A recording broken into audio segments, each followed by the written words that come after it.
بسم اللہ الرحمن الرحیم۔ خواتین و حضرات، ہمارے حکایات اسلامی یوٹیوب چینل پر خوش آمدید۔ السلام علیکم۔ سب غلاموں نے اپنے 10-11 برس کے آقا کو دیکھا اور جھک جھک کر سلام کرنے لگے۔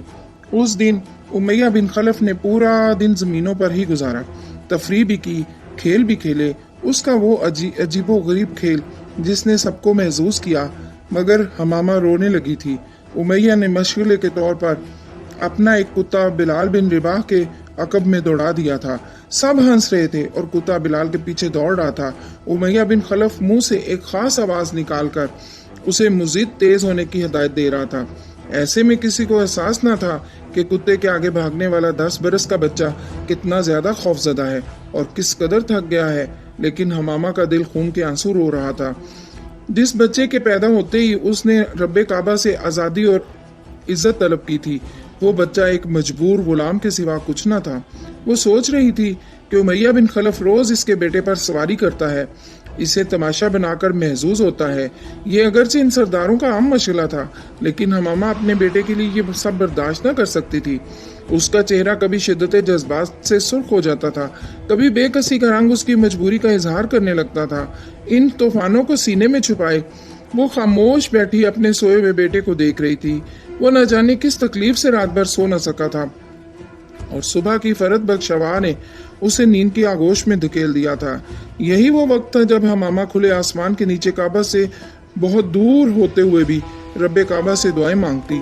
رب کعبہ، میرے بیٹے پر نئی صبح کی برکتیں نازل کرنا۔ رب کعبہ، میرے بیٹے کو عزت عطا کرنا۔ رب کعبہ، میرے بیٹے کو سکون و آرام عطا کرنا۔ یہ ہر روز کی دعائیں تھیں جو وہ صبح سویرے اٹھ کر اس امید پر مانگتی کہ رب کعبہ سن رہا ہے۔ رباح کو تو آزادی کی لذت کا علم ہی نہ تھا، لیکن حبشہ کی شہزادی اس لذت سے خوب واقف تھی۔ غلامی کی زندگی اس کے لیے بڑی تکلیف دہ تھی، اور خود اپنے سے زیادہ بیٹے کی، لہٰذا اب اپنے لیے نہیں بیٹے کے لیے آزادی طلب کرتی۔ برسوں گزر گئے تھے، دن بھر مایوسیوں کے بھنور میں گوتے کھانے کے بعد نہ جانے کون سی آس تھی جو اسے صبح سویرے پھر اسی معبود کے آگے ہاتھ پھیلانے پر اکساتی اور وہ دعائیں مانگنے لگتی۔ یہی اس کی عبادت تھی۔ اس دعا کے بعد تھوڑی دیر کے لیے دل ضرور مطمئن ہو جاتا تھا۔ ابھی زیادہ دیر نہ گزری تھی کہ بلال نے کروٹ بدلی اور سامنے بیٹھی ہوئی ماں کو دیکھا۔ لگتا تھا ایک دم ہی نیند ٹوٹ گئی ہے اور اب وہ پوری طرح بیدار ہے۔ حمامہ نے مسکرا کر دیکھا اور ہر روز کی طرح آج بھی دعا دی، بلال، تم پر نئی صبح کی برکتیں نازل ہوں، رب کعبہ تمہیں خوشیاں دے۔ ماں، کیا آج میں معمول سے زیادہ دیر تک سویا ہوں؟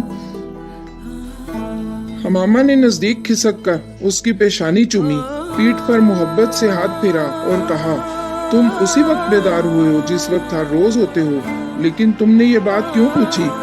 اس سوال پر 10 سالہ بلال نے ماں کو دیکھا۔ اس کی نظروں میں عجیب قسم کی خوشیاں تھیں، طمانینت تھی، مسرت تھی۔